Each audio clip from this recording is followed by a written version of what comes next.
මිනිසාගේ පරිණාමයත් සමග මොලේ ධාරිතාව වැඩිවීම නිසා ඉහළ මතක ශක්තියක් හා විශ්ලේෂණ හැකියාවක් ලබා ගැනීමට මිනිසාට හැකිවිය. මිනිසා විසින් විවිධ අත්දැකීම් ලබා ගැනීම සඳහා පරිසරයේ සමතුලිතව ඇති පද්ධතීන් බිඳ දමමින් නව නිර්මාණ බිහි කරන ලදී.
මෙම නව නිර්මාණ හා දැනුම නිසා පෘථිවි පරිසරයේ සිදු වූ ස්වභාවික නොවන වෙනස් වීම මගින් මිනිසාගේ යහපැවැත්ම සඳහාද තර්ජන ඇතිවිය.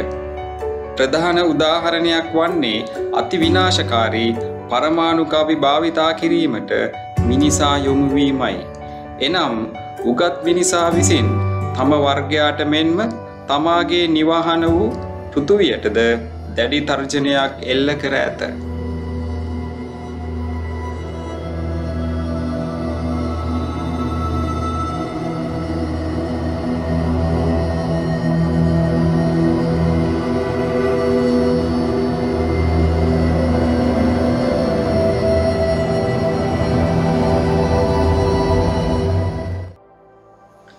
මේ ලෝකයට මිනිසා ඇවිදින් මේ දියුණු මිනිසා ඇවිදින් එතරම් ලොකු කාලයක් නැහැ. ඒ කියන්නේ පෘථිවියේ ආයුෂත් එක්ක ගත්තාම අපි තාම ඇවිදින්න තියෙන්නේ මේ ළඟකදී වගේ.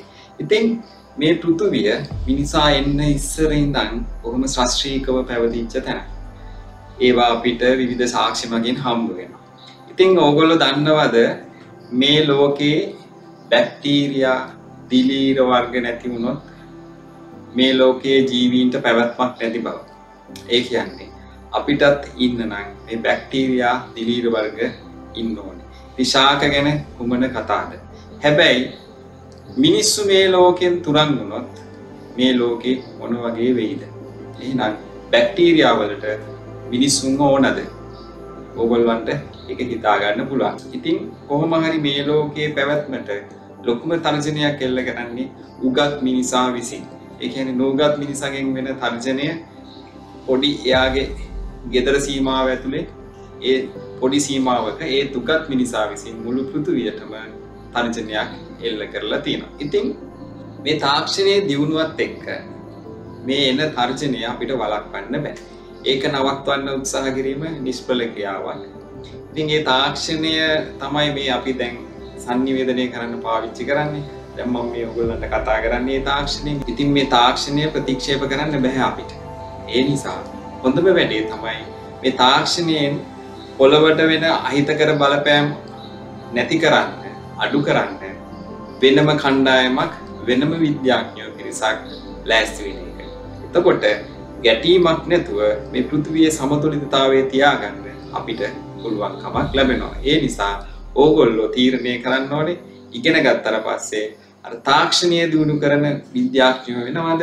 එහෙම නැත්නම් ඒ දියුණු තාක්ෂණය පාවිච්චි කරමින් තාක්ෂණයෙන් පෘථිවියට වෙන බලපෑම අඩු කරන්න, නැති කරන්න පුළුවන් විද්‍යාඥයෝ පිරිසක් වෙනවද කියන එක.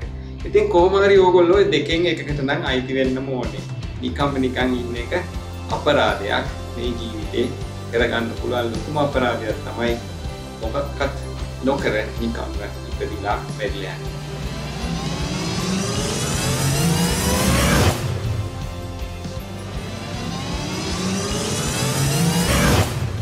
මිනිසාගේ සොයා ගැනීම හරිම අපූර්වයි. අදත් අපි ඒ වගේ හරි අපූර්ව සොයා ගැනීමක් ගැන තමයි කතා කරන්නේ. ඒ තමයි බෙකරල් මහතාගේ නොපෙනෙන කිරණ. අපි බලමු මොනවද මේ විශේෂ කිරණ වර්ගය කියලා. පරමාණුවක ප්‍රධාන කොටස් දෙකක් හඳුනාගත හැක. ඒවා නම් න්‍යෂ්ටිය හා ඒ වටා ඇති ඉලෙක්ට්‍රෝනයි. පරමාණුවේ න්‍යෂ්ටිය තුල ඇති ප්‍රධාන අංශු වර්ග දෙකක් වන්නේ නියුට්‍රෝන හා ප්‍රෝටෝනයි. මෙවැනි න්‍යෂ්ටික අංශුන් සහභාගී වෙමින් සිදුවන ක්‍රියාවලීන් න්‍යෂ්ටික ප්‍රතික්‍රියා ලෙස හඳුන්වයි. අප බලගැන්වී ඇත්තේද සූර්යා තුල සිදුවන න්‍යෂ්ටික ප්‍රතික්‍රියා නිසාය. එනම් අපගේ පැවැත්මට න්‍යෂ්ටික ප්‍රතික්‍රියා ඉතා වැදගත් වේ. 1896 දී පමණ හෙන්රි බෙකරල් සහ මාර් කියුරි යන විද්‍යාඥයන් විසින් මූලද්‍රව්‍යවල විකිරණශීලීතාව නිරීක්ෂණය කරන ලදී. මෙම විකිරණවල තීව්‍රතාව මැනීම සඳහා ගයිග මූල ගණකය නම් උපකරණය භාවිතා වේ. මෙම උපකරණය භාවිතයෙන් පරිසරයේ ඇති විකිරණශීලී මූලද්‍රව්‍ය, ඛනිජ වර්ග, මැණික් වර්ග ආදිය හඳුනා ගැනීමට හැකියාව ඇත. එනම් ඔබ ජීවත් වන්නේ අහිතකර විකිරණශීලී ද්‍රව්‍ය සමගද ඔබ පැළඳ ඇත්තේ විකිරණශීලී මැණික් වර්ගද යන්න මෙම උපකරණය මගින් නිර්ණය කරගත හැක.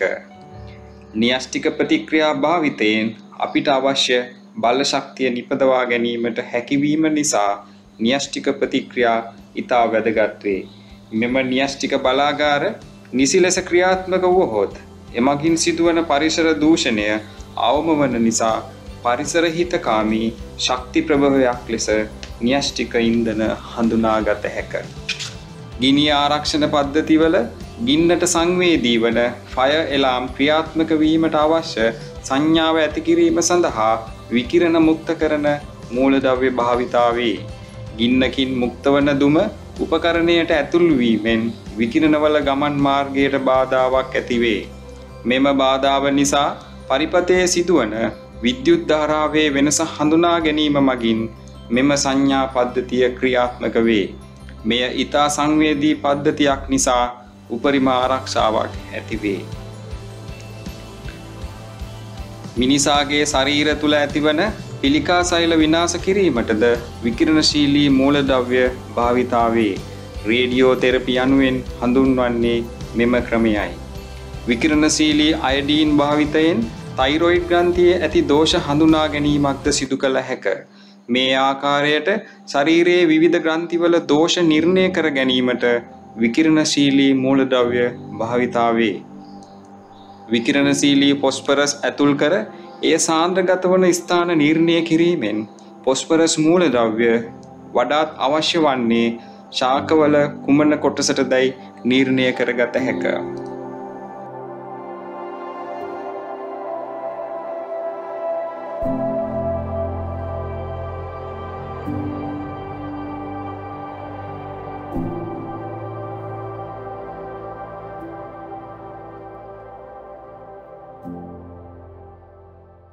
ශරීරයේ අභ්‍යන්තර ඉන්ද්‍රියන් අධ්‍යයනය කිරීමට කෘතිමව උත්තේජනය කළ විකිරණශීලී මූලද්‍රව්‍ය මගින් නිකුත්වන එක්ස් කිරණ භාවිතා වේ. විකිරණ මගින් ජීවසෛල අක්‍රිය කළ හැකි නිසා ආහාරවල සහ ශල්‍ය උපකරණවල ඇති ශුද්ධජීවීන් විනාශ කිරීමට ගැමා කිරණ නිකුත් කරන මූලද්‍රව්‍ය භාවිතා වේ. විකිරණශීලී මූලද්‍රව්‍ය මගින් නිකුත්වන විකිරණවල වේගය හෙවත් ක්ෂය වීමේ වේගය බාහිර සාධක මත රඳා නොපවතී. එනම් ක්ෂය වීමේ වේගය මූලද්‍රව්‍යයට ආවේනික වේ. විකිරණශීලී මූලද්‍රව්‍යකින් අඩක් ක්ෂය වීමට ගතවන කාලය අර්ධ ජීව කාලය ලෙස හඳුන්වනු ලැබේ. කාබන් 14 නම් විකිරණශීලී මූලද්‍රව්‍යයේ අර්ධ ජීව කාලය අවුරුදු 5730ක් පමණ වේ. එනම් අද ඇති කාබන් 14 ප්‍රමාණය 50%කින් අඩුවීමට අවුරුදු 5730ක් ගත වේ. ස්වභාවික ජීවීන් තුළ කාබන් 14 ඇත. එනම් ජීවියෙකු මිය ගොස් පොසිල බවට පත් වූ විට කාබන් 14 ක්ෂය වීමට පටන් ගනී. අලුතෙන් කාබන් පොසිලයට ඇතුළු නොවේ. එනම් පොසිලේ ඇති කාබන් 14 ප්‍රමාණය නිර්ණය කිරීමෙන් එහි වයස දැනගත හැක. කාබන් කාල නිර්ණය යනු මෙම ක්‍රමයයි. විවිධ ඝන ද්‍රව්‍යවල ඝනකම ගැනීම සඳහාද විකිරණශීලී මූලද්‍රව්‍ය භාවිතා කරනු ලැබේ. උසස් පෙළ රසායන විද්‍යා විෂය නිර්දේශයේ විකිරණශීලී මූලද්‍රව්‍ය ගැන ඉතා සුළු ප්‍රමාණයක් තියෙනවා අධ්‍යයනය කරන්න. විකිරණ වර්ග 3ක් ගැන අපි අධ්‍යයනය කරනවා. ඒවා ගැන තමයි දැන් අපි මේ කතා කරන්න යන්නේ. අපි බලමු මේ මොනවද, කොහොමද ඒවා නිර්මාණය වෙන්නේ, මොනවද ඒවායේ ලක්ෂණ, මොනවද ඕගොල්ලෝ ඒවා සම්බන්ධයෙන් මතක තියාගෙන ඉන්න ඕනේ.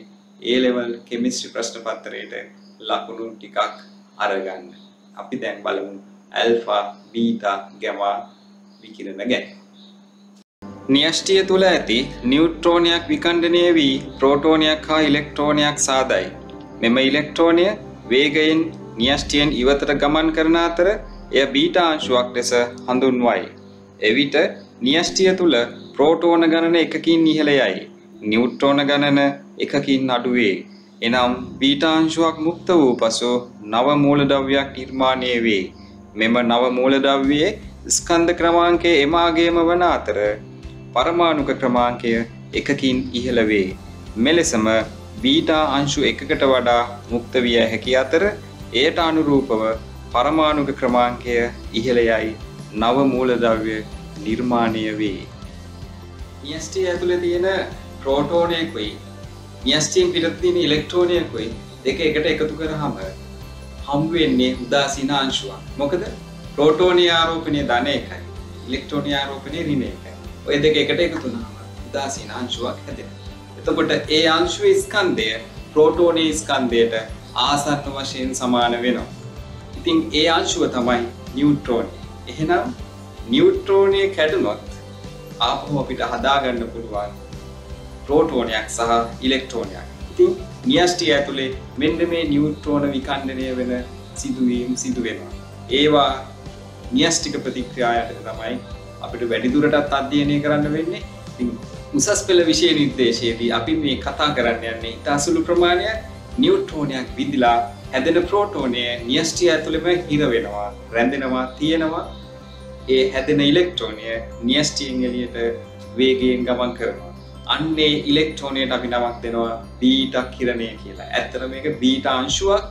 එතකොට ඒ බීටා අංශුව ඉලෙක්ට්‍රෝනයකට සරල සමයි. හැබැයි ඒ බීටා අංශුව නිර්මාණය වෙන්නේ එළියේ තියෙන කවචවල තියෙන ඉලෙක්ට්‍රෝන වලින් නෙමෙයි, න්‍යෂ්ටිය ඇතුලේ තියෙන නියුට්‍රෝන වලින්. ඒ නිසා තමයි අපි මේ ක්‍රියාවලිය න්‍යෂ්ටික ප්‍රතික්‍රියා යටතේ අධ්‍යයනය කරන්නේ. සමහර පරමාණු වල න්‍යෂ්ටි වලින් ප්‍රෝටෝන දෙකකින් හා නියුට්‍රෝන දෙකකින් සමන්විත අංශුවක් මුක්ත වන අතර මෙය හීලියම් න්‍යෂ්ටියට සමාන වේ. මෙය ඇල්ෆා අංශුවක් ලෙස හඳුන්වයි. ඇල්ෆා අංශුවක් මුක්ත වූ පසු එම පරමාණුවේ ස්කන්ධය ඒකක 4කින් අඩු වන අතර පරමාණුක ක්‍රමාංකය ඒකක 2කින් අඩු නව මූලද්‍රව්‍යයක් නිර්මාණය වේ. මේ ආකාරයට එකම මූලද්‍රව්‍යකින් ඇල්ෆා අංශු දෙකක් වුවද මුක්ත විය හැක. ඊට අනුරූපව ස්කන්ධය හා පරමාණුක ක්‍රමාංකය අඩු නව මූලද්‍රව්‍ය නිර්මාණය වේ. මූලද්‍රව්‍ය වල න්‍යෂ්ටි ස්කන්ධය අනවශ්‍ය ලෙස විශාල නම් ඒ න්‍යෂ්ටිට දරා ගන්න බැරි නම් ඒ න්‍යෂ්ටි විවිධ අංශු ඉවත් කරලා ස්ථායීතාවයට පත් වෙනවා. ඉතින් එහෙම ඉවත් කරන අංශුවක් තමයි ඇල්ෆා අංශුව කියලා කියන්නේ. මේ ඇල්ෆා අංශුව ඇතුලේ තියෙනවා ප්‍රෝටෝන දෙකක් සහ නියුට්‍රෝන දෙකක්. ඒ කියන්නේ හරියටම හීලියම් න්‍යෂ්ටියට සරල සමයි. ඇත්තට මේ හීලියම් න්‍යෂ්ටියක්. ඉතින් සමහර මූලද්‍රව්‍ය මේ හීලියම් වගේ කොටස් ගලවලා ඉවත් කරලා ස්ථායීතාවයට පත් වෙනවා. මේ හීලියම් න්‍යෂ්ටියට තමයි අපි ඇල්ෆා අංශුවක් කියලා කියන්නේ. මතක තියාගන්න, ඒක හීලියම් පරමාණුව නෙමෙයි.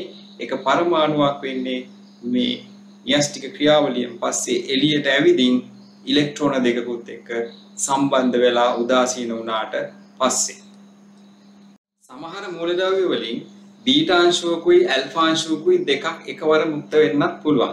ඉතින් ඒ අනුව අලුතෙන් මූලද්‍රව්‍ය නිර්මාණය වෙනවා. දැන් ඕගොල්ලෝ දන්නවා බීටා අංශුව කියන්නේ මොකක්ද කියලා, ඇල්ෆා අංශුව කියන්නේ මොකක්ද කියලා දන්නවා. එහෙනම් ඔය දෙකම එකට එළියට ආවම හැදෙන නව මූලද්‍රව්‍ය මොකක් විය හැකිද? ඉතින් අපි ඒවා ප්‍රශ්න අසුරෙන් කතා කරන්න ඕනේ. ඒවා අපි ඉදිරියේදී බලමු. ඒ ආසිතෝ තියෙන ප්‍රශ්න මොන වගේද කියලා බලා ගන්න ඕන නම් මේ ඩිස්ක්‍රිප්ෂන් එකේ තියෙන ලින්ක් එකක් මම ඒකට ප්‍රශ්න ටිකක් අප්ලෝඩ් කරලා දෙනවා. ඕගොල්ලන්ට පුළුවන් මේ ඇසුරෙන් එන ප්‍රශ්න මොනවද කියලා එතනින් බලා ගන්න.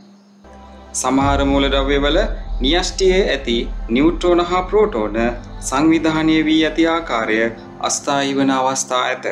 එවිට එම න්‍යෂ්ටියේ ඇති අංශු ප්‍රතිසංවිධානය වීමේදී ශක්තිය මුක්ත වේ.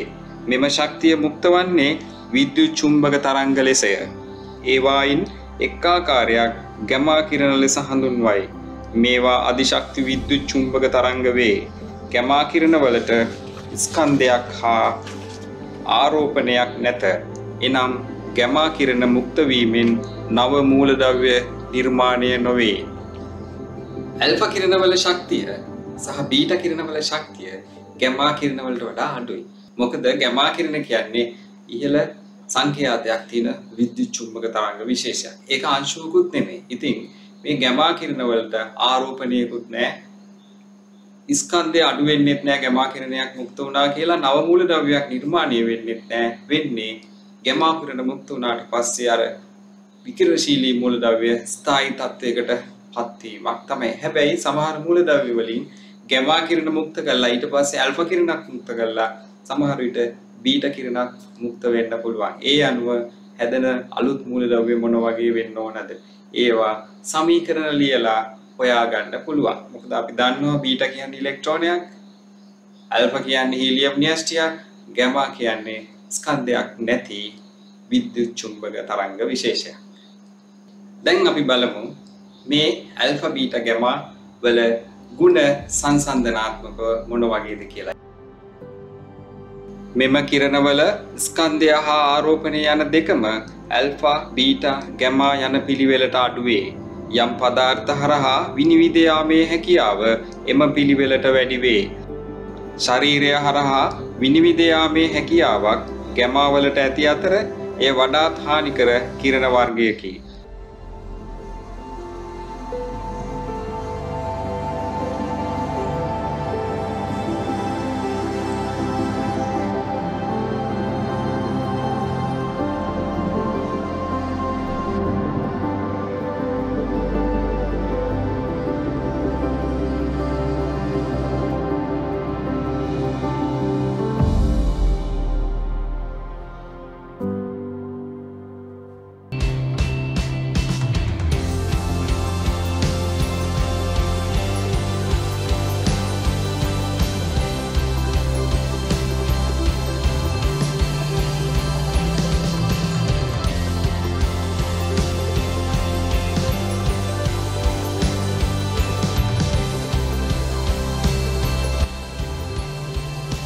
ආරෝපණය ඉහළ ඇල්ෆා කිරණවල අයනීකාරක බලය ඉහළ වන අතර ආරෝපණයක් නැති ගැමා වලට අයනීකාරක බලයක් නැත. බීටා වල අයනීකාරක බලය මෙම කිරණ වර්ග දෙක අතර මැදාගයක් ගනී. මෙම කිරණ වර්ග සියල්ලම ලෙඩ් තහඩු මගින් අවශෝෂණය කරන නිසා විකිරණශීලී මූලද්‍රව්‍ය ගබඩා කර තැබීමට ලෙඩ් වලින් සෑදූ කුටීර භාවිතා කරයි. ඇල්ෆා බීටා ගැමා මේවා ගැන එක්සෑම් එකේදී උසස් පෙළ රසායන විද්‍යා ප්‍රශ්න පත්‍රයට අහනවා. ඒ නිසා මේවා ගැන පුළුල් දැනුමක් ඔයගලන්ට තියෙන්න ඕන. මේ ඇල්ෆා වල ස්කන්ධය මොකක්ද, ආරෝපණය මොකක්ද කියන එක දැනගෙන ඉන්න ඕන. බීටා අංශුව මොකක්ද, ඒකේ ආරෝපණය මොකක්ද, ස්කන්ධය මොකක්ද කියලා දැනගෙන ඉන්න ඕන. එතකොට මේවා චුම්බක ශේෂ්ත්‍රවලදී හැසිරෙන්නේ කොහොමද, විද්‍යුත් ශේෂ්ත්‍රවලදී හැසිරෙන්නේ කොහොමද කියලා දැනගෙන ඉන්න ඕන. ආරෝපිතාංශු චුම්බක ශේෂ්ත්‍රයකදී විද්‍යුත් ශේෂ්ත්‍රයකදී ගමන් දිශාව වෙනස් කරනවා. ඒක ඕගොල්ලෝ කැතෝඩ කිරණ ආශ්‍රයෙන් දැනටමත් ඉගෙනගෙන තියෙනවා. ඉතින් මේ ඇල්ෆා කිරණ වලටත් තියෙනවා ආරෝපණයක්. ඒ නිසා චුම්බක ශේෂ්ත්‍රයකදී ශේෂ්ත්‍රයට ලම්බව උත්ක්‍රමණය වෙනවා. බීටා කිරණ වලටත් තියෙනවා ආරෝපණයක්. ඒක ඍණ ආරෝපණයක්. ඒකත් චුම්බක ශේෂ්ත්‍රයේදී ශේෂ්ත්‍රයට ලම්බකව කැතෝඩ කිරණ වගේම උත්ක්‍රමණය වෙනවා. එතකොට ඇල්ෆා කිරණයි බීටා කිරණයි උත්ක්‍රමණය වෙන්නේ එකිනෙකට ප්‍රතිවිරුද්ධ දිශාවලට. ගැමා කිරණ ගැමා වලට ආරෝපණයක් නැහැ. ඒ නිසා චුම්බක ශේෂ්ත්‍රයේදී ගැමා කිරණ උත්ක්‍රමණයක් සිදු කරගන්නේ නැහැ. රසායන විද්‍යා ප්‍රශ්න පත්‍රයේට ඇල්ෆා බීටා ගැමා ගැන අනිවාර්යයෙන්ම ප්‍රශ්නයක් MCQ එකේ හරි තියෙනවා. ඒ කියන්නේ මේකේ ಗುಣ ගැන ප්‍රශ්නයක් වෙන්න පුළුවන්, හොයාගත්ත ඒගොල්ල ගැන ප්‍රශ්නයක් වෙන්න පුළුවන්, අලුතෙන් නිර්මාණය වෙන මූලද්‍රව්‍යයක් ගැන ප්‍රශ්නයක් වෙන්න පුළුවන්.